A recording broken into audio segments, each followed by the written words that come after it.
السلام علیکم ورحمۃ اللہ وبرکاتہ۔ فہم القرآن کورس کلاس 123 میں آپ سب کو خوش آمدید ہے۔ اہلاً و سہلاً مرحبا۔ رسول اللہ صلی اللہ علیہ وسلم فرماتے ہیں، اس علم کو اس کے اٹھ جانے سے پہلے حاصل کر لو۔ اس کا اٹھ جانا اس کے اہل علم کے ختم ہو جانے کے ذریعے سے ہوگا، یعنی قیامت جب قائم ہوگی نا تو دنیا سے علم والے ہی اٹھ جائیں گے، کوئی بھی علم والے نہیں موجود ہوں گے۔ تو اسی لیے آپ صلی اللہ علیہ وسلم کی وصیت تھی کہ علم حاصل کر لو اس سے پہلے کہ علم اٹھ جائے۔ تو علم کا اٹھ جانا ایسے ہوگا کہ دنیا میں کوئی بھی عالم نہیں باقی رہے گا کہ کوئی کسی کو سکھائے پڑھائے، ٹھیک ہے۔ تو اللہ سبحانہ و تعالیٰ سے دعا ہے کہ اللہ تبارک تعالیٰ ہم سب کو بہترین علم عطا فرمائے، نفع بخش علم عطا فرمائے جو اللہ کی بارگاہ میں قابل قبول ہو جائے اور اس کی وجہ سے ہم سب کے درجات کی بلندی کا باعث ہو جائے۔ رب ارحمہما کما ربیانی صغیرا، آمین یا رب العالمین۔ نحمدہ و نصلی علی رسولہ الکریم، اما بعد فاعوذ باللہ من الشیطان الرجیم، بسم اللہ الرحمن الرحیم۔ رب اشرح لی صدری ویسر لی امری واحلل عقدۃ من لسانی یفقہوا قولی، ربی زدنا علما، ربی یسر ولا تعسر وتمم بالخیر وبک نستعین، آمین یا رب العالمین۔ بسم اللہ الرحمن الرحیم۔ آج کا ہمارا لیسن ہے سورہ ہود، آیت نمبر 25 to 48۔ آیت دیکھیں، بسم اللہ الرحمن الرحیم۔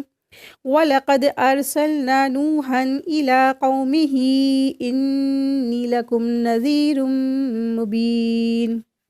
یقیناً ہم نے نوح علیہ السلام کو اس کی قوم کی طرف رسول بنا کر بھیجا، میں تمہیں صاف صاف ہوشیار کر دینے والا ہوں۔ تو یہاں سے نوح علیہ السلام کا واقعہ شروع ہو رہا ہے، اور یہاں سے تقریباً جو نوح علیہ السلام کے واقعے سے ہی تقریباً 5 جو ہے انبیاء ہے اور ان کے واقعات کا ذکر شروع ہو رہا ہے۔ اور نوح علیہ السلام کا واقعہ آیت 25 سے آیت 48 تک کی یہاں پر ان کا ذکر ہے، نوح علیہ السلام کے واقعے کا ذکر ہے، ٹھیک ہے۔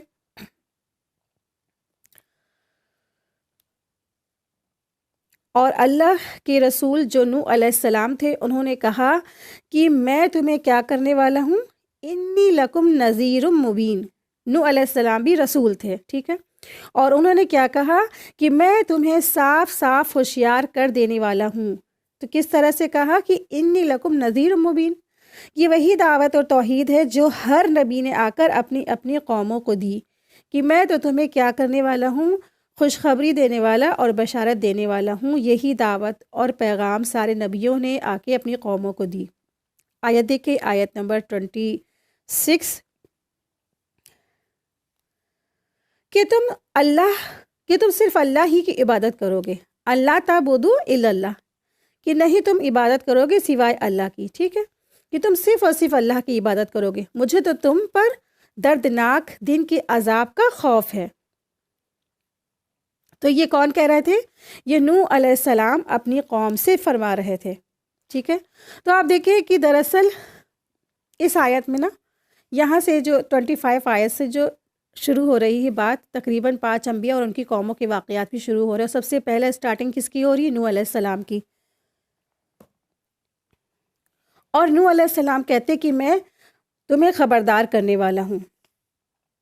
تو نوح علیہ السلام کے قصے سے یہ بات شروع ہو رہی ہے، اور آپ دیکھیں کہ یہاں پر جو پچھلی جو انبیاء ہیں، ان کے رسول ہیں، اور ان کے واقعات لانے کا مقصد کیا ہے، کیوں بار بار قرآن کریم میں پچھلے جو انبیاء آ چکے ہیں ان کی بات لائی جاتی ہے، اور بار بار ان کی جو ہے واقعات دہرائے جاتے ہیں۔ تقریباً تیسری چوتھی بار ہم لوگ نوح علیہ السلام کے بارے میں یہاں پہ پڑھ رہے ہیں نا۔ تو آپ دیکھیں کہ اس کے پیچھے بھی خاص مقصد ہے، تاکہ جو ہے نا کہ جو انکار کرنے والے ہیں ان کو اسلام کی دعوت دی جائے، ٹھیک ہے۔ واقعات لانے کا جو پچھلے انبیاء اور رسول ہیں ان کے واقعات لانے کا مقصد کیوں ہے؟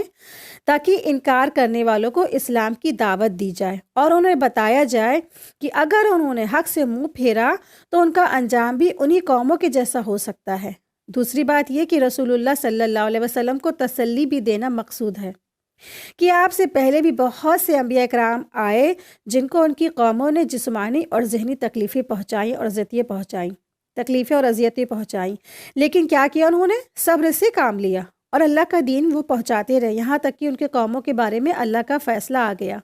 تو اے نبی صلی اللہ علیہ وسلم، آپ بھی صبر سے کام لیجئے اور پیغام حق لوگوں تک پہنچاتے رہیے اور نتیجہ اللہ پر چھوڑ دیجئے۔ تیسری بات یہ بتانا ہے کہ اللہ تعالیٰ یہ بتانا چاہتے ہیں کہ ہم نے صرف اور صرف محمد صلی اللہ علیہ وسلم کو نہیں بھیجا، بلکہ آپ صلی اللہ علیہ وسلم سے پہلے بھی بہت سارے انبیاء اور رسول آتے ہی رہے۔ تو تم اہل مکہ والے ایسا کیوں کہتے ہو رسول اللہ صلی اللہ علیہ وسلم کے بارے میں کہ یہ رسول کیا ہے، عجیب ہے؟ اس سے پہلے بھی تو بہت سارے رسول آتے رہے۔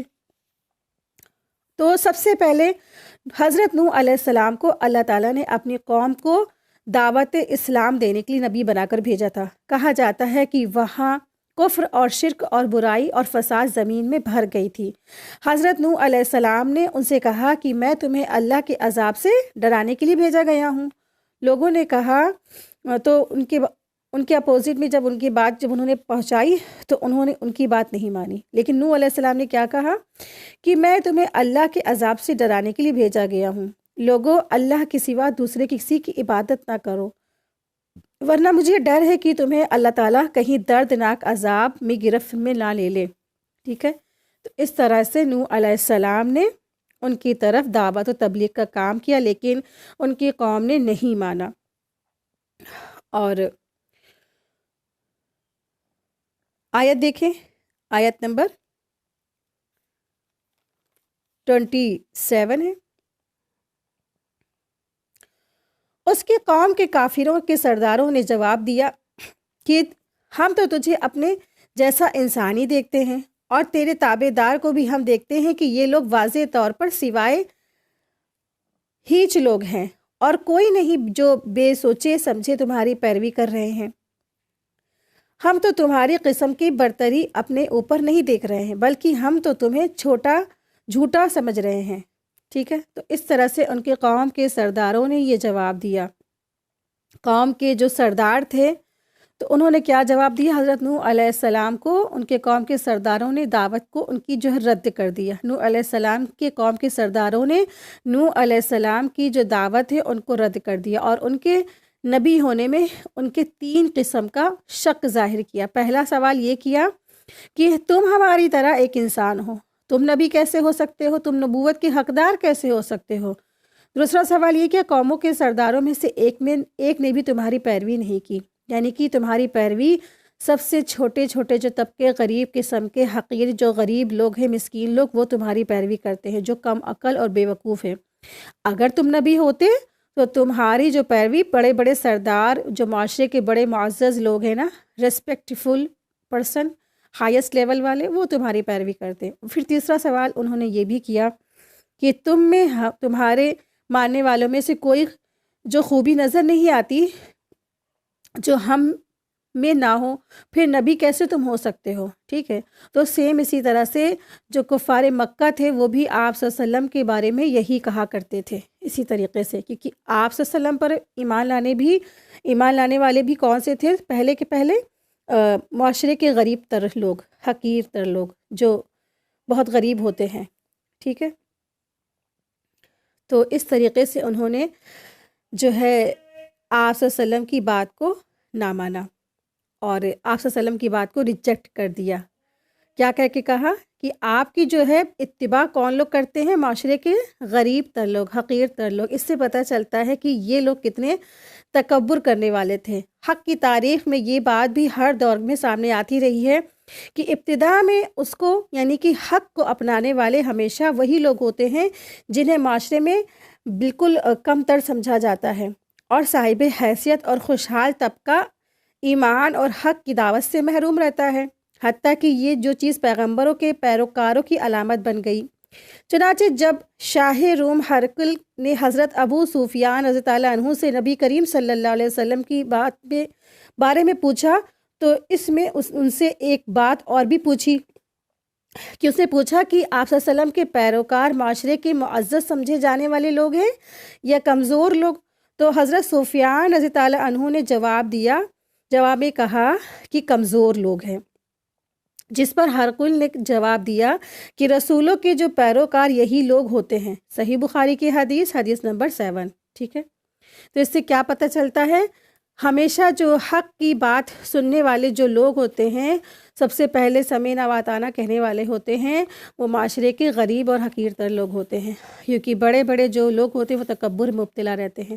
آپ دیکھیں کہ دنیا کیا ہے؟ ظاہری زندگی کا صرف اور صرف دھوکہ ہے۔ اس میں جو شخص مبتلا ہو جاتا ہے نا، پھر وہ حق کو نہیں پا سکتا ہے۔ قوم نوح ظاہریت پر پرست تھی، ٹھیک ہے، قوم نوح ظاہریت پرست تھی۔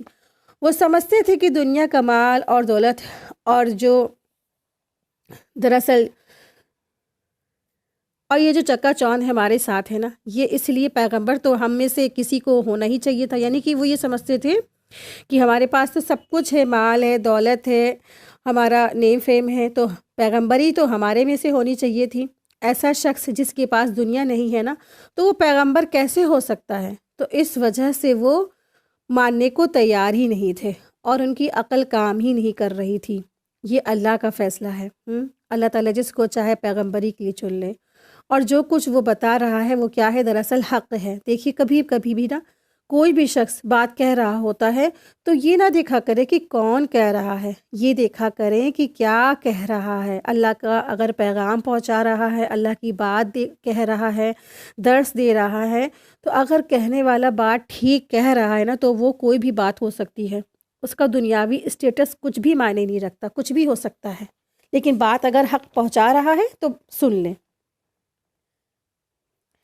آیت 28، نوح نے کہا میری قوم والوں مجھے بتاؤ تو اگر میں اپنے رب کی طرف سے کسی دلیل پر ہوں اور مجھے اس نے اپنے پاس سے کوئی رحمت عطا کی ہو، پھر وہ تمہاری نگاہوں میں نہ آتی ہو، تو کیا زبردستی میں اسے تمہارے گلے منڈ دوں، اور حالانکہ تم اس پر بیزار ہو؟ تو نوح علیہ السلام نے کہا کہ اے میری قوم والوں مجھے بتاؤ کہ اگر میں اپنے رب کی طرف سے کسی دلیل پر ہوں، یعنی سچائی پر ہوں، اور مجھے اس نے اپنی پاس سے کوئی رحمت عطا کی ہو، یعنی کہ رحمت سے مراد یہاں پر کیا ہے؟ نبوت ہے، ٹھیک ہے۔ نبوت سے ہی وہ لوگ جیلس ہوتے تھے کہ ایسے انسان کو اللہ تعالیٰ نے نبوت دے دی، تو معاشرے میں ہو سکتا ہے نوح علیہ السلام بھی غریب رہے ہوں گے، تو وہ لوگ کہتے تھے کہ نبوت تو ہمارے اندر آنی چاہیے تھی نا، ہم تو بہت زیادہ پاورفل ہیں، ہمارے پاس مال دولت سب کچھ ہے۔ تو یہ رحمت تھی اللہ تعالیٰ کی، وہ جس کو چاہتا ہے اس سے نوازتا۔ پھر انہوں نے فرمایا پھر وہ تمہاری نگاہوں میں نہ آتی تو کیا زبردستی میں تمہارے گلے منڈ دوں، یعنی کہ ہدایت اور رحمت تمہارے پاس اگر نہیں ملی ہے تو کیا میں زبردستی تمہیں تو اس طرف کھینچ نہیں سکتا نا؟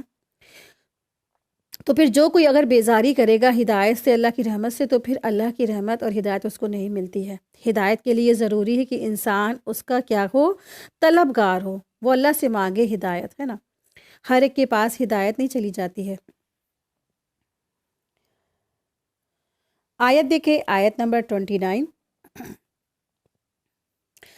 میری قوم والوں میں تم سے اس پر کوئی مال نہیں مانگتا، میرا ثواب تو صرف اللہ تعالیٰ کیا ہے، نہ میں ایمانداروں کو اپنے پاس نکال سکتا ہوں، انہیں اپنے رب سے ملنا ہے، لیکن میں دیکھتا ہوں کہ تم لوگ جہالت کر رہے ہو۔ وَيَا قَوْمِ لَا أَسْأَلُكُمْ عَلَيْهِ مَالًا إِنْ أَجْرِيَ إِلَّا عَلَى اللَّهِ، کہ اے میری قوم والو میں تم سے نا اس پر کوئی اجر نہیں مانگتا ہوں، مجھے تم سے کوئی مال اور دولت نہیں چاہیے۔ تو آپ دیکھیں کہ جو یہ پیغمبر تھے یعنی نوح علیہ السلام، تو وہ دراصل کیا تھے؟ انہوں نے فرمایا کہ میں تم سے مجھے کوئی مال وغیرہ نہیں چاہیے، میں تم کو اللہ کا پیغام اگر پہنچا رہا ہوں، مجھے تم سے اس سے کوئی اجر نہیں چاہیے، نہ تم سے مجھے مال چاہیے، نہ دولت چاہیے، نہ مجھے تمہاری تعریفیں چاہیے، کچھ بھی نہیں چاہیے، کچھ بھی نہیں چاہیے، بس میرا تو اجر اللہ کے ہی پاس میں ہے، وہ چاہے گا تو مجھے دے دے گا، تاکہ تمہارے دماغ میں جو شبہ ہے نا یہ نہ آ جائے کہ جو نبوت کا جو دعویٰ کرنے والا ہے اس کا تو دراصل مقصد کیا ہے؟ دنیا کی دولت اکٹھی کرنا ہے۔ میں تو یہ صرف کام اللہ کے حکم پر کر رہا ہوں، اس کی رضا کے لیے کر رہا ہوں، مجھے تو میرا اجر صرف اللہ ہی سے ملنے والا ہے، میں اسی سے ہی مانگتا ہوں، مجھے تم سے مانگنے کی کیا ضرورت ہے نا؟ تو اس طرح سے جو نوح علیہ السلام نے جواب دیا، اسی طرح سے تمام انبیاء نے یہی جواب دیا تھا، کسی نے بھی اپنی قوم سے کوئی اجر نہیں مانگا۔ تو آپ دیکھیے کہ اس سے کیا پتہ چلتا ہے کہ آپ دیکھیے کہ تمام جو انبیاء اور پیغمبر یہی بات کہتے رہے، یعنی جس کسی نے بھی اللہ کے دین کی تبلیغ کی اور لوگوں کو اللہ کا پیغام پہنچایا، اس نے سب سے پہلے اپنی دل کو ہر طرح کی لالچ سے خالی کر لیا۔ یعنی لوگوں کو دین پہنچانا ایک بہت بڑا کام ہے، اور اللہ سبحانہ و تعالیٰ کی طرف سے انسان پر ایک خاص رحمت ہوتی ہے کہ اللہ کسی شخص کو وہ علم دے، سمجھ دے، صلاحیت دے، توفیق دے، موقع دے، وقت دے، وسائل دے، اور پھر وہ اللہ کی بات دوسروں تک پہنچاتا ہے۔ جب وہ اللہ کی طرف سے اپوائنٹڈ ہے اور اللہ تعالیٰ ہی اسی کے ٹیک کیئر کرنے والا ہے نا، تو اسے لوگوں سے کسی کی قسم کی کوئی غرض نہیں رکھنی چاہیے۔ اس لیے کہ ہر پیغمبر نے آ کر ضرور یہی بات کہی کہ کوئی دنیاوی مقصد مجھے نہیں ہے، مجھے تو صرف اور صرف اللہ سے چاہیے ہے۔ ہم دنیا کمانے کے لیے تیار نہیں ہیں، ہمیں تو آخرت کے لیے تیاری کرنی ہے۔ ہمیں تو تم سے کوئی مطلوب اور مقصود نہیں ہے، ہمارا کام تو کیا ہے، صرف اور صرف پیغام پہنچا دینا ہے، مجھے تو اس کا اجر اللہ سے چاہیے ہے۔ تو وہ یہی کہتے تھے کہ مجھے میرا اجر اللہ سے چاہیے ہے، اور ہم دنیا کمانے کے لیے تمہارے پاس نہیں آئے ہیں، ہم تو اللہ سبحانہ تعالیٰ کا پیغام لے کر تمہارے پاس آئے ہیں۔ ہر رسول کی یہی بات تھی، لا اسألکم علیہ مالا ان اجریہ الا علی اللہ، کہ مجھے میری قوم والوں، مجھے تم سے کوئی مال دولت نہیں چاہیے، میرا اجر تو اللہ ہی کے پاس ہے، ٹھیک ہے۔ اور پھر انہوں نے کہا، نوح علیہ السلام نے، وما انا بطارد الذین آمنوا، اور نہ میں ایمانداروں کو اپنے پاس سے نکال سکتا ہوں۔ اس سے معلوم ہوتا ہے کہ جو قوم نوح تھے نا، نوح علیہ السلام کے جو سردار تھے، تو انہوں نے بھی معاشرے میں جو کمزور سمجھے جانے والے جو اہل ایمان تھے، حضرت نوح علیہ السلام سے اپنی مجلس یا اپنے پاس سے دور کرنے کا مطالبہ کیا تھا۔ جس طرح سے جو مکہ کے جو بہت سارے جو رؤسا تھے، امیر لوگ تھے، انہوں نے، امیر سردار تھے نا، انہوں نے رسول اللہ صلی اللہ علیہ وسلم سے اس قسم کا بھی مطالبہ کیا تھا، جس پر اللہ تعالیٰ نے قرآن کریم کی یہ آیت نازل فرمائی، سورہ انعام کی آیت نمبر 42، کہ اے پیغمبر، ان لوگوں کو اپنے سے دور مت کرنا، وہ تو جو صبح شام اپنے رب کو پکارتے ہیں، ٹھیک ہے۔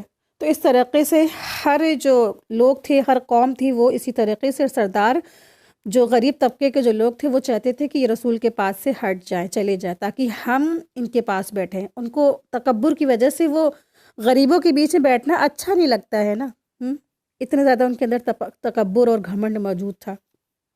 پہلے ان کو آپ ہٹا دیجیے، اپنے مجلس سے بھگا دیجیے، تب ہم آ کے آپ کے مجلس میں بیٹھ کے سنیں گے۔ آیت دیکھیں، آیت نمبر 30 ہے، میری قوم کے لوگوں، اگر میں ان مومنوں کو اپنے پاس سے نکال دوں تو اللہ کے مقابلے میں میری مدد کون کر سکتا ہے؟ کیا تم کچھ بھی نصیحت نہیں پکڑتے؟ آیت 31 دیکھیں، میں تو تم سے نہیں کہتا کہ میرے پاس اللہ کے خزانے ہیں، میں غیب کا علم ہی نہیں رکھتا، نہ میں یہ کہتا ہوں کہ میں کوئی فرشتہ ہوں، نہ میرا یہ قول ہے کہ جن پر تمہاری نگاہیں ذلت سے پڑ رہی ہیں انہیں اللہ تعالیٰ کوئی نعمت دے گا ہی نہیں، ان کے دل میں جو ہے اسے اللہ ہی خوب جانتا ہے، اگر میں ایسی بات کہوں تو یقیناً میرا شمار ظالموں میں سے ہوگا۔ آیت دیکھیں، آیت 32، قوم کے لوگوں نے کہا، اے نوح، تو نے ہم سے بحث کر لی اور خوب بحث کر لی، اب تو جس چیز سے ہمیں دھمکا رہا ہے نا وہی ہمارے پاس لے آ، اگر تو سچوں میں سے ہے، ٹھیک ہے۔ تو یہ قوم کے لوگوں نے کہا کہ بہت بحثیں کر لی، یعنی کہ تم نے ایمان کی بہت دعوت دے لی، اور یہ وہی حماقت ہے جس کا ارتکاب گمراہ قومیں کرتی ہیں۔ وہ اپنے پیغمبروں سے کہتے رہتے ہیں کہ اگر آپ سچے ہیں نا تو جس کے بارے میں آپ ہم کو ڈرا رہے، یعنی عذاب کے بارے میں ڈرا رہے نا، تو عذاب نازل کروا دے، ہمیں تباہ برباد کروا دے۔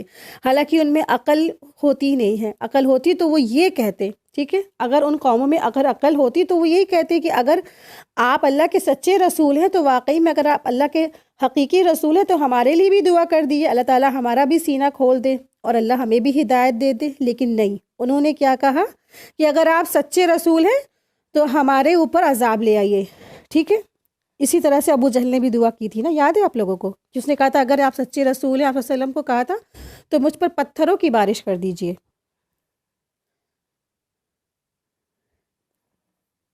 آیت 33 جواب دیا کہ اسے بھی اللہ تعالیٰ ہی لائے گا اگر وہ چاہے، اور ہاں تم اسے ہرانے والے نہیں ہو، یعنی اگر تم جو مانگ رہے ہو نا ٹھیک ہے، وہ تو آئے گا ہی آئے گا، لیکن اپنے وقت پہ، یعنی عذاب کا آنا خالص اللہ کی مرضی پر ہے۔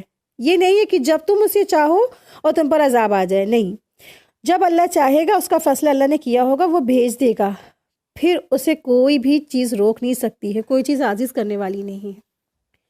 آیت دیکھیں، آیت نمبر 34 تمہیں میری خیر خواہی کچھ بھی نفع نہیں دے سکتی، گویا میں کتنی ہی تمہاری خیر خواہی کیوں نہ چاہوں، بشرطے یہ کہ اللہ کا ارادہ تمہیں گمراہ کرنے کا ہو، وہی تم سب کا پروردگار ہے اور اسی کی طرف لوٹ کے جاؤ گے۔ تو اللہ سبحانہ تعالیٰ یہاں فرما رہے ہیں کہ بشرطے یہ کہ اللہ کا ارادہ تمہیں گمراہ کرنے کا ہو، ٹھیک ہے۔ تو نوح علیہ السلام نے کہا کہ اگر اللہ تمہیں گمراہ کر اور ہلاک کرنا چاہے گا تو میرا توحید پر تمہیں بلانا یا عذاب سے ڈرانا کوئی فائدہ نہیں دے گا۔ یعنی آپ دیکھیں کہ ان کا جو کفر تھا نا، وہ کھلم کھلا اتنا زیادہ اوپر ہائیسٹ لیول پہ پہنچ گیا تھا کہ جہاں سے کسی انسان کا پلٹ کر آنا اور ہدایت کو اپنا لینا امپاسبل تھا۔ تو اس کیفیت کو اللہ تعالیٰ کی طرف سے کیا کہتے ہیں؟ مہر لگا دینا کہتے ہیں۔ دلوں پر مہر لگا دی گئی، بار بار گناہ کرنے کی وجہ سے دل جکڑ گیا، دلوں پر مہر لگ گئی، جس کے بعد ہدایت کی کوئی امید باقی نہیں رہتی ہے، ٹھیک ہے۔ تو اسی حال کے بارے میں یہاں بات کی جا رہی ہے۔ آیت نمبر 35 دیکھیے، کیا یہ کہتے ہیں کہ اسے خود اسی نے گڑھ لیا ہے؟ تو جواب دے دیجئے کہ اگر میں نے اسے گڑھ لیا ہو تو میرا گناہ مجھی پر ہے اور میں ان گناہوں سے بری ہوں جو تم کہہ رہے ہو۔ یعنی یہ رسول اللہ صلی اللہ علیہ وسلم کے بارے میں بھی ہو سکتا ہے کہا جا رہا ہو، یا نوح علیہ السلام کے بارے میں بھی کہا جا رہا ہو، یا ہر اس پیغمبر کو کہا جا رہا ہو جس نے یہ جو اللہ کا پیغام لوگوں کو پہنچایا، اور پھر لوگوں نے کہا کہ جو اس کے اوپر وحی آتی ہے، جو یہ قرآن کی نزول آتا ہے، یہ اس نے کیا کر لیا ہے؟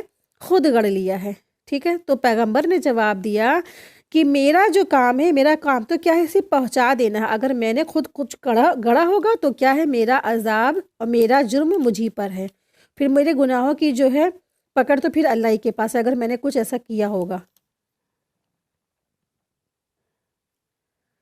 آیت دیکھیں، آیت نمبر 36 نوح کی طرف وحی بھیجی گئی کہ تیرے قوم میں سے ایمان لا چکے ان کے سوا اور کوئی اب ایمان لائے گا ہی نہیں، پس تو ان کے کاموں پر غمگین نہ ہو۔ تو اللہ تبارک تعالیٰ نے نوح علیہ السلام کی طرف بھی وحی بھیجی۔ یہ اس وقت کا کہا گیا ہے جب قوم نوح علیہ السلام نے عذاب کا مطالبہ کیا، ٹھیک ہے۔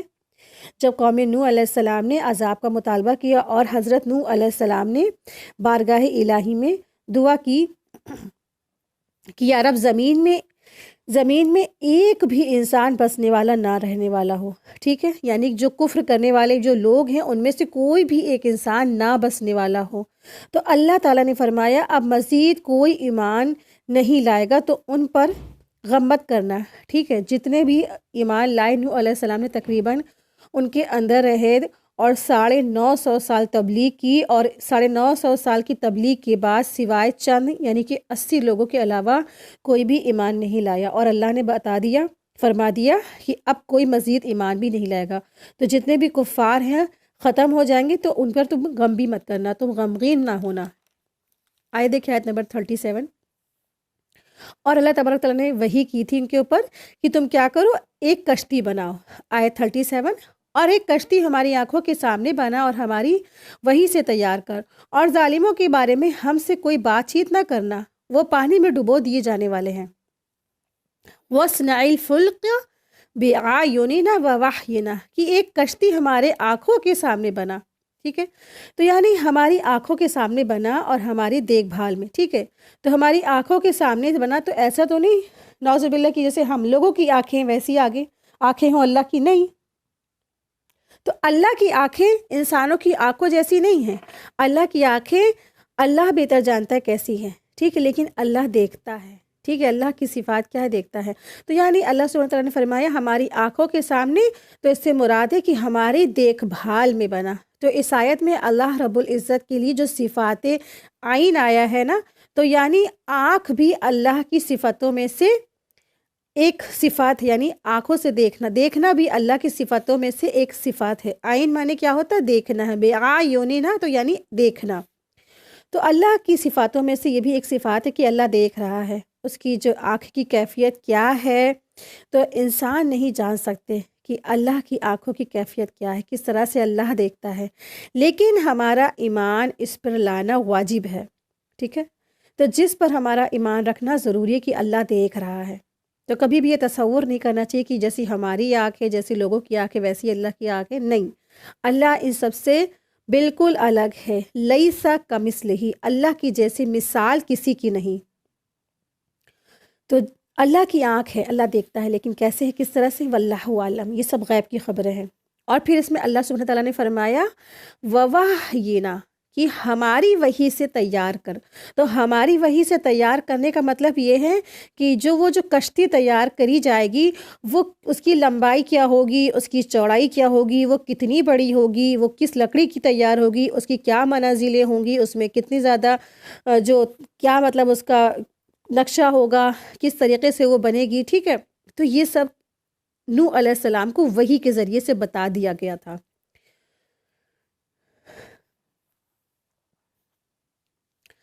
آیت دیکھیں، آیت نمبر 38۔ نوح کشتی بنانے لگے اور ان کی قوم کے جو سردار ان کے پاس سے گزرتے وہ ان کا مذاق اڑاتے۔ وہ کہتے کہ اگر تم ہمارا مذاق اڑاتے ہو تو ہم بھی تم پر ایک دن ہنسیں گے جیسے تم ہم پر آج ہنس رہے ہو۔ تو نوح علیہ السلام کا ان کی جو قوم کے لوگ تھے نا، وہ مذاق اڑاتے تھے۔ مثلا نوح علیہ السلام کو کہتے تھے کہ نبی بنتے بنتے اب کیا ہو گئے، تم بڑھئی بن گئے، کارپینٹر بن گئے، اس طریقے سے وہ مذاق اڑاتے تھے۔ یا یہ کہتے تھے کہ نوح خشکی میں کشتی کس کے لیے تیار کر رہے، کیونکہ وہاں پہ پورا جو علاقہ تھا وہ خشکی کا تھا، لیکن وہاں پر ان کے اوپر ہنس رہے تھے کہ یہاں پہ تو کہیں بھی کوئی بارش نہیں ہے، کچھ نہیں ہے، اور یہ آپ کشتی بنا رہے۔ اس طریقے سے وہ ان کی قوم کے لوگ ان کا مذاق اڑاتے تھے۔ تو نوح علیہ السلام نے کہا کہ آج تم ہم پر ہنس رہے ہو نا، کل ہم بھی تم پر ہنسیں گے۔ آیت نمبر 39 دیکھیں، تمہیں بہت جلد معلوم ہو جائے گا کہ کس پر عذاب آتا ہے جو اسے رسوا کرے اور اس پر ہمیشگی کی سزا اتر آئے۔ آیت 40 دیکھیں، یہاں تک کہ جب ہمارا حکم آ پہنچا اور تنور ابلنے لگا تو ہم نے کہا اس کشتی میں ہر قسم کے جانداروں میں سے جوڑے، یعنی دو جانور، ایک نر اور ایک مادہ، یعنی میل اور فیمیل، سوار کر لو، اور اپنے گھر کے لوگوں کو بھی، سوائے ان کے جن پر پہلے سے ہی بات پڑ چکی ہے، اور سب ایمان والوں کو بھی۔ اس کے ساتھ ایمان لانے والے بہت ہی کم تھے، یعنی نوح علیہ السلام کے ساتھ ایمان لانے والے بہت ہی کم تھے، ٹھیک ہے؟ تو اللہ سبحانہ تعالیٰ نے فرمایا کہ تم کیا کرو، یہاں پر آپ دیکھیں کہ اللہ سبحانہ تعالیٰ فرما رہے ہیں کہ تم کیا کرنا، اب جو ہے وہاں پر اللہ تبارک تعالیٰ نے حکم دے دیا کہ جب ہمارا حکم آ پہنچا، یعنی کہ کس کا حکم؟ سیلاب کا حکم۔ ایسا سیلاب جو دنیا میں پہلا کبھی نہیں آیا، ایسی جو سیلاب آئی، ایسا باڑھ آئی، چاروں طرف پانی پانی، اور پانی نکلنا کہاں سے شروع ہوا؟ روٹی پکانے والے ایک تنور سے پانی نکلنا شروع ہوا۔ تو اللہ کا جب عذاب آیا تو پانی کدھر سے نکلا؟ جدھر روٹی پکتی ادھر سے ہی، تنور سے ہی پانی ابلنے لگا۔ سارے، اور پھر یہاں تک کہ اللہ نے جو زمین پہ جو بھی چشمے تھے وہ سب کے سب پانی سے ابل پڑے، اور اس کے ساتھ ہی ساتھ آسمانوں سے بھی بارش شروع ہو گئی، اور پھر ایسا سیلاب آیا کہ پوری دنیا پوری ڈبو دی گئی۔ صرف اور صرف نوح علیہ السلام کی کشتی میں جو بھی سوار تھے وہی لوگ باقی رہے، سب کے سب ختم کر دیے گئے، ٹھیک ہے؟ پھر اللہ نے نوح علیہ السلام کو یہ بھی حکم دیا تھا کہ اس پہ آپ سوار ہو جائیے گا، اور جو بھی ایمان والے وہ بھی، اور ساتھ میں جو جانور ہیں، جو جانداروں میں سے جو جانور ہیں، سب کا جو پیر ہے، ایک آپ ان کو بھی سوار کر لیں، ٹھیک ہے؟ اور آپ دیکھیں کہ یہاں جو بات کہی جا رہی ہے، اور اپنے گھر والوں اور اپنے گھر کے لوگوں کو بھی، سوائے ان کے جن کے اوپر پہلے بات پڑ چکی ہے، وَأَهْلَكَ إِلَّا مَنْ سَبَقَ عَلَيْهِ الْقَوْلُ، ٹھیک ہے؟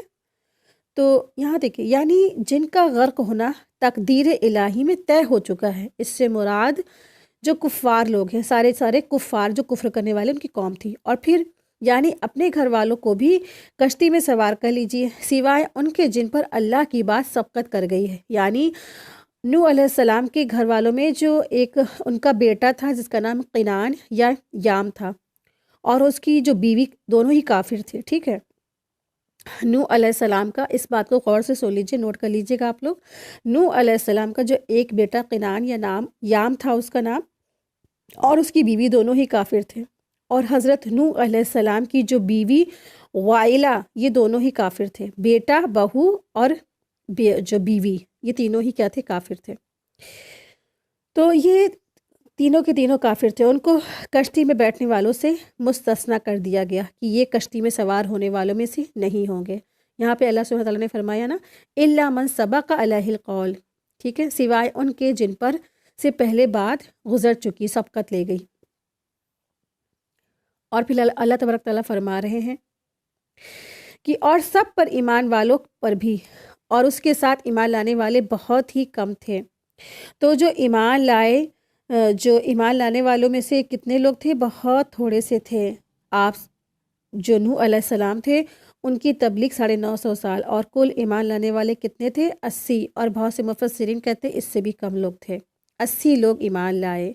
تو ان میں حضرت نوح علیہ السلام کے 3 بیٹے تھے جو ایمان والوں میں شامل تھے، سام، حام اور یافس، اور ان کی تینوں بیویاں بھی، ٹھیک ہے۔ ان 80 لوگوں میں سے نوح علیہ السلام کے تینوں بیٹے اور ان کی بیویاں جو ایمان لانے والوں میں سے تھیں۔ نوح علیہ السلام کے جو وہ بیٹے جو ایمان لائے تھے وہ کون کون تھے؟ سام، حام اور یافس۔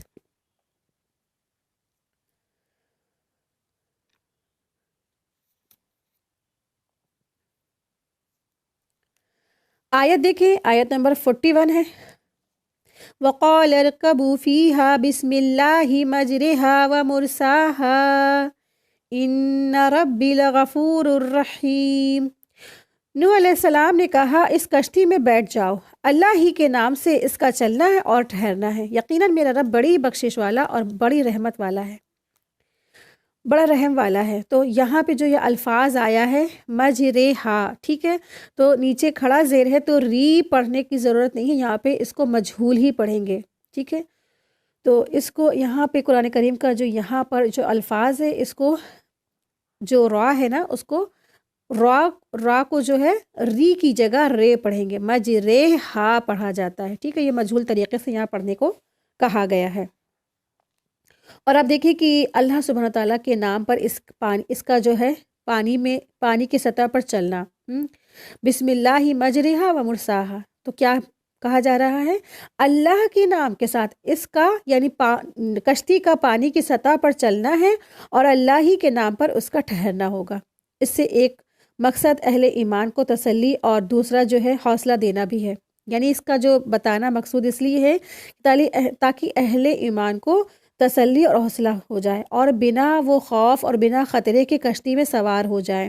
اللہ تعالیٰ ہی اس کشتی کا محافظ ہے اور نگران ہے، اور اسی کے حکم سے اس کشتی کا چلنا ہوگا، اور اسی کے حکم سے یعنی اللہ ہی کے حکم سے اس کشتی کا ٹھہرنا ہوگا۔ آپ دیکھیں کہ اس کشتی میں کسی بھی قسم کا کوئی فیول نہیں تھا، اور کوئی بھی منزل نہیں تھی کہ جانا کدھر ہے نا۔ آپ دیکھیں کہ جو بھی شپ نکلتی ہیں اپنے گھروں سے، اپنے جو ہے کنارے سے، تو اس کو پتہ ہوتا ہے کہ ہمیں کس بارڈر پہ جانا ہے، کہاں جا کے ٹھہرنا، کدھر ہمیں رکنا ہے۔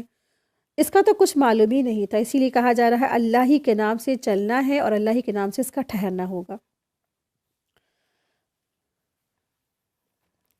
آیت دیکھیں، آیت 42،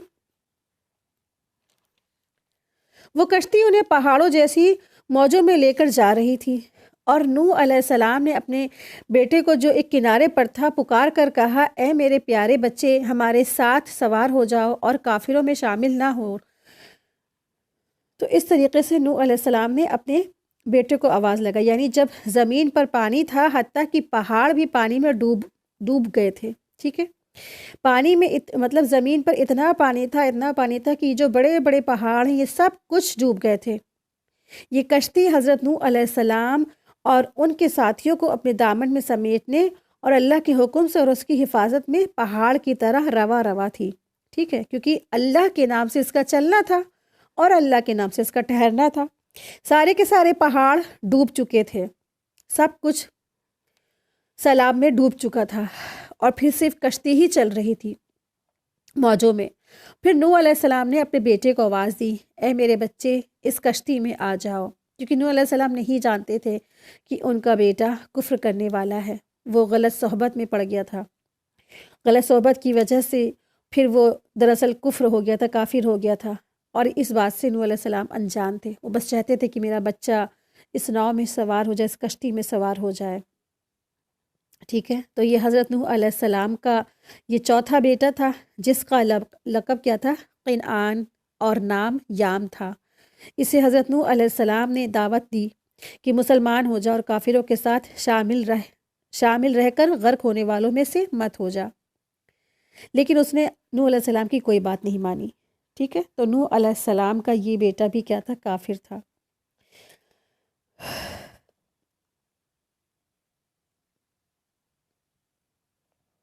آیت دیکھیے، آیت نمبر 43۔ اس بیٹے نے جواب دیا کہ میں تو کسی بڑی پہاڑ کی طرف پناہ میں آ جاؤں گا جو مجھے پانی سے بچا لے گا۔ نوح نے کہا، آج اللہ کے امر سے یعنی اللہ کے حکم سے بچانے والا کوئی نہیں ہے، صرف وہی بچے گا جن پر اللہ رحم کرے گا۔ جن پر اللہ کا رحم ہوا۔ اسی وقت ان دونوں کے درمیان موج حائل ہو گئی اور وہ ڈوبنے والوں میں سے ہو گیا۔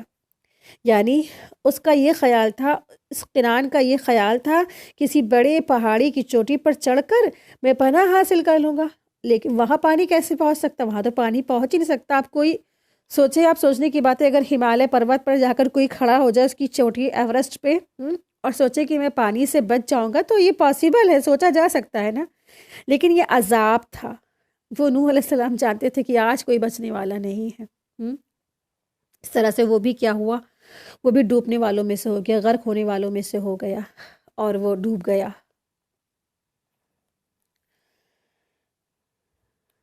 اور آپ دیکھیے کہ نبی کا بیٹا تھا نوح علیہ السلام کا، جو وہ بیٹا تھا قنان، جنہوں نے ایک دو دن اللہ کی عبادت نہیں کی، یعنی کہ نوح علیہ السلام نے جنہوں نے ایک دو دن اللہ کی عبادت نہیں کی بلکہ 950 سال اللہ کی عبادت کی، اور صرف ذاتی عبادت نہیں کی بلکہ لوگوں کو اللہ کی طرف بلایا۔ جب ان کا بیٹا بھی نہیں مانا تو اس کے ساتھ بھی رعایت نہیں برتی گئی نا۔ اس لیے کوئی انسان یہ خوش فہمی میں نہ رہے کہ میں تو سیدوں میں سے ہوں اور میں سیدوں کی اولاد میں سے ہوں، میں آل رسول میں سے ہوں اور ہمارے خاندان میں بڑے بڑے اسکالرز ہیں، یا میں فلاں فلاں شہید اور فلاں ہماری سفارش کروا لیں گے اور ہماری نجات اس طریقے سے ہو جائے گی، ہمارے یہاں حفاظ تو نسلوں میں ہیں، ہمیں میرا بیٹا بچا لے گا کیونکہ میں نے اسے حافظ قرآن بنا دیا نا، میں نے اسے دین کے کاموں میں لگا دیا، میرے باپ علماء ہیں، عامل ہیں، مفتی ہیں نا۔ تو نہیں، کسی پر بھی بھروسہ نہیں کر سکتے ہیں، اپنے لیے خود عمل کریں، عمل سے زندگی بنتی ہے۔ آپ دیکھیے، جب فوڈ ہے نا، فوڈ ہر کوئی اپنے اپنے حساب سے اپنے پیٹ میں اپنے آپ سے کھاتا ہے نا، کوئی یہ تو نہیں کہتا کہ میرے بیٹے نے کھا لیا میرے لیے بہت ہے، ہم نہیں کھاتے نا۔ جب کھانا اپنا انسان الگ الگ اللہ نے بنایا ہے، سب کے لیے اپنا اپنا الگ الگ زبان اور منہ اور پھر پیٹ ہے نا، تو پھر عمل سے کیسے ہم بیزار ہو سکتے ہیں نا؟ وہ تو ہمارے ساتھ جانے والا ہے، وہ تو ہم نہیں سوچ سکتے کہ ہمیں فلاں فلاں کا بچا لے گا، فلاں ہمارے کام آ جائے گا۔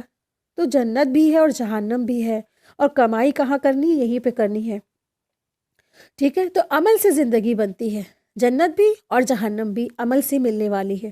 یعنی آپ سوچئے کہ ایک باپ کا دل کیا ہوتا ہے نا، کہ بیٹے کے لیے بیٹا کیسا بھی ہو نافرمان ہو، باپ ہی ہوتا ہے اور اس کے لیے خیر خواہی ہوتا ہے اور اس کی بھلائی چاہتا ہے آخر وقت تک۔ اور اس سے نوح علیہ السلام کی خیر خواہی بھی پتہ چلتی ہے نا، کہ انہوں نے آخری لمحے تک اپنا فریضہ ادا کیا، اسلام کی دعوت دیتے رہے اور چھوڑا نہیں اس کو، لیکن اس نے نہیں مانا، نہ مانتا تھا نہیں۔ قیامت کے دن سب لوگ الگ الگ ہو جائیں گے، کوئی کسی کے کام نہیں آئے گا، نہ باپ بیٹے کے نہ بیٹا باپ کے، ہے نا۔ تو جو بھی کرنا ہے آج ہمیں یہی کرنا ہے۔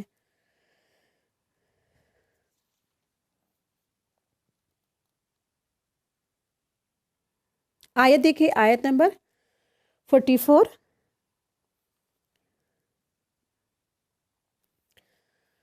فرمایا گیا، اے زمین اپنے پانی کو نگل جا، اور اے آسمان بس کر تھم جا۔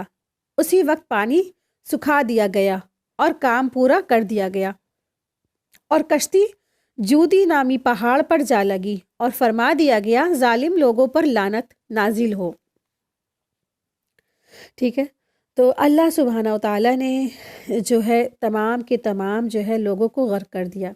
فرمایا گیا اے زمین پانی کو نگل جا اور اے آسمان پانی کو جو ہے تھم جا۔ اور اب دیکھیں لٹریچر کے حساب سے، علوم القرآن کے حساب سے سب سے بہترین جملہ قرآن کریم کا یہاں استعمال ہوا ہے۔ فصاحت اور بلاغت میں جو بڑے بڑے عربی کے جو شاعر تھے انہوں نے شاعریاں چھوڑ دی، اتنا بہترین جملہ یہاں استعمال ہوا ہے۔ تو ہم لوگ کیا ہیں، مجہول ہیں، ہم لوگ اس کی قدر نہیں کرتے، ہم لوگ بس ری کر کے پڑھے چلے آتے ہیں۔ وقیل یا ارض ابلعی ماءکی ویا السماء اقلعی وقید الماء، بہترین جملہ ہے، سب سے بہترین جملہ۔ تو اللہ سبحانہ تعالیٰ نے فرمایا کہ اے زمین پانی کو نگل جا اور اے آسمان پانی سے تھم جا۔ پھر اسی وقت پانی سکھا دیا گیا اور کام پورا ہو گیا۔ کام پورا ہونے سے مراد کیا ہے؟ یعنی تمام کافروں کو زمین میں پانی میں ڈوبو کر غرق کر دیا گیا، عذاب میں ڈوبو کر غرق کر کے ختم کر دیا گیا۔ اور کشتی جودی نامی پہاڑ پر جا کے ٹھہر گئی۔ جودی جو پہاڑ تھا، دراصل یہ جودی نام کا ایک پہاڑ ہے جو موصل شہر کے قریب تھا اور جہاں پر حضرت نوح علیہ السلام کی قوم اسی کے قریب میں آباد تھی۔ ٹھیک ہے، تو وہاں جا کر ان کی جو کشتی ہے وہ جا لگی۔ آیت دیکھیں، آیت نمبر 45 ہے۔ نوح علیہ السلام نے اپنے پروردگار کو پکارا اور کہا میرے رب، میرا بیٹا تو میرے گھر والوں میں سے ہے، یقیناً تیرا وعدہ بالکل سچا ہے اور تو تمام حاکموں سے بہتر حاکم ہے۔ ایک قدرتی اور فطری بات ہے، ایک فطری محبت ہے نا۔ اس سے کیا پتہ چلتا ہے کہ پیغمبر بھی انسان ہوتے ہیں، ان کے اندر بھی جذبات ہوتے ہیں، ان کے اندر بھی دلوں میں محبت ہوتی ہے اپنی فیملی کے لیے، اپنے رشتہ داروں کے لیے نا۔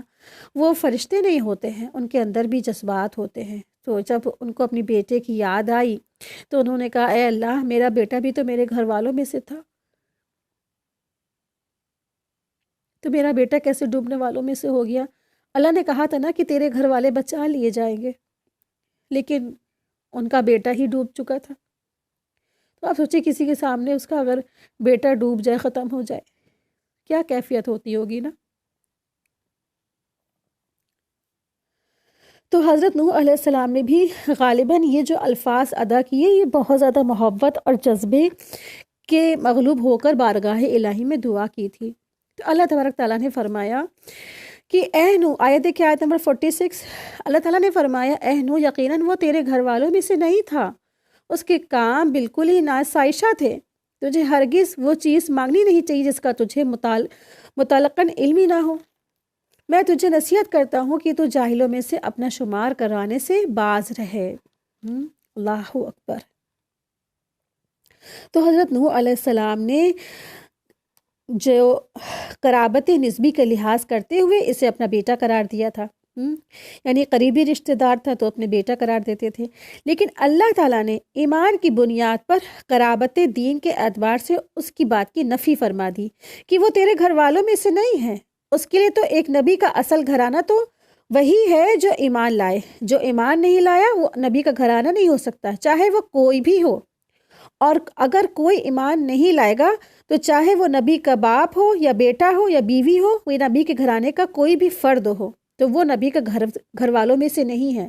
نبی کے گھر والوں میں سے تو وہی ہے جو ایمان لایا، جو ایمان لے آیا وہ نبی کے گھر والوں میں سے ہے، جو ایمان نہیں لایا وہ نبی کے گھر والوں میں سے ہو ہی نہیں سکتا، چاہے وہ حقیقی بیٹا ہو، حقیقی بھائی ہو، حقیقی باپ ہو۔ ٹھیک ہے، تو نوح علیہ السلام کو نہیں معلوم تھا کہ ان کا بیٹے نے کفر کیا ہے۔ ٹھیک ہے، تو اسی لیے اللہ سبحانہ تعالیٰ نے فرمایا کہ تجھے ہر کس وہ چیز مانگنی نہیں چاہیے جس کا تجھے متعلقاً علم نہ ہو۔ ٹھیک ہے، تو اسی لیے اللہ تبارک تعالیٰ نے فرمایا یہاں پہ۔ آیت دیکھیں، آیت نمبر 47، نوح نے کہا میرے پالنہار، میں تیری پناہ چاہتا ہوں اس بات سے کہ تجھ سے وہ مانگوں جس کا مجھے علم ہی نہیں ہوا۔ اگر تو مجھے نہ بخشے گا اور تو مجھ پر رحم نہ فرمائے گا تو میں خسارہ پانے والوں میں ہو جاؤں گا۔ آیت دیکھیں 47، فرمایا گیا کہ اے نوح، ہماری جانب سے سلامتی اور ان برکتوں کے ساتھ اتر جو تجھ پر ہے اور تیرے ساتھ کی بہت سی جماعتوں پر ہیں، اور بہت سی وہ امتیں ہوں گی جنہیں ہم فائدہ تو ضرور پہنچائیں گے، لیکن پھر انہیں ہماری طرف سے دردناک عذاب پہنچے گا۔ جب کشتی جودی پہاڑ پر ٹھہر گئی نا، تو اللہ تعالیٰ نے نوح علیہ السلام سے فرمایا کہ اب آپ سلامتی کے ساتھ کشتی پر زمین پر اتر جائیں۔ آپ پر اور آپ کے ساتھی جو مسلمان ہیں نا، مسلمانوں پر اللہ کی رحمتیں اور برکتوں کا سایہ رہے گا۔ البتہ ان میں سے کچھ نسلوں میں ایسے لوگ بھی پیدا ہوں گے جو آگے چل کر کفر کی راہ اختیار کر لیں گے، تو ان کا مقصود کیا ہو جائے گا؟ دنیا کا عیش آرام۔ تو ہم انہیں اس سے فائدہ تو اٹھانے کا موقع دیں گے، لیکن انجام کار انہیں دردناک عذاب سے دوچار ہونا پڑے گا۔